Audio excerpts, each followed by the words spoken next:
এক মুহূর্ত।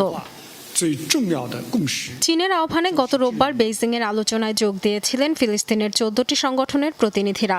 3 দিনের আলোচনা শেষে মঙ্গলবার আসে সমঝোতা। চীনের পররাষ্ট্রমন্ত্রী ওয়াং এর মধ্যস্থতায় স্বাধীন ফিলিস্তিনের প্রশ্নে শক্তিশালী চুক্তিতে রাজি হয় সব পক্ষ।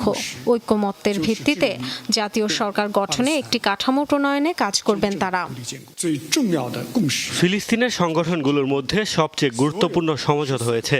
মূল বিষয় হলো সব ফিলিস্তিনি জনগণের প্রতিনিধি হবে অভিন্ন।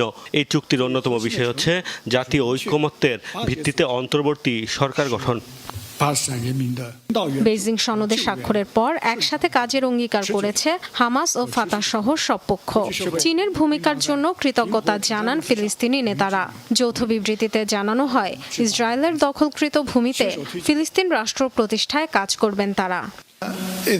প্রার্থনা করি যে চুক্তি করেছি তার বাস্তবায়ন যেন করতে পারি। আমরা সত্যিকার অর্থে চুক্তির প্রতিটি বিষয় প্রয়োগ করতে চাই, যাতে আমাদের মাতৃভূমির স্বাধীনতার পথে যাত্রা অব্যাহত রাখতে পারি এবং জেরুজালেমকে রাজধানী করে স্বাধীন ফিলিস্তিন রাষ্ট্র গঠন করতে পারি।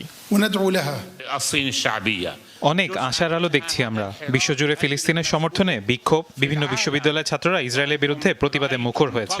ইউরোপের রাজধানীগুলোতেও সমর্থন পেয়েছি। 143টি দেশ জাতিসংঘে আমাদের অধিকারের পক্ষে রায় দিয়েছে।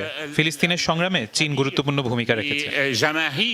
বেইজিং চুক্তিকে স্বাগত জানিয়েছে জাতিসংঘ, তবে প্রত্যাখ্যান করেছে ইসরায়েল। জাতীয় ঐক্য চুক্তিতে হামাসের উপস্থিতি নিয়ে আপত্তি জানিয়েছে যুক্তরাষ্ট্র।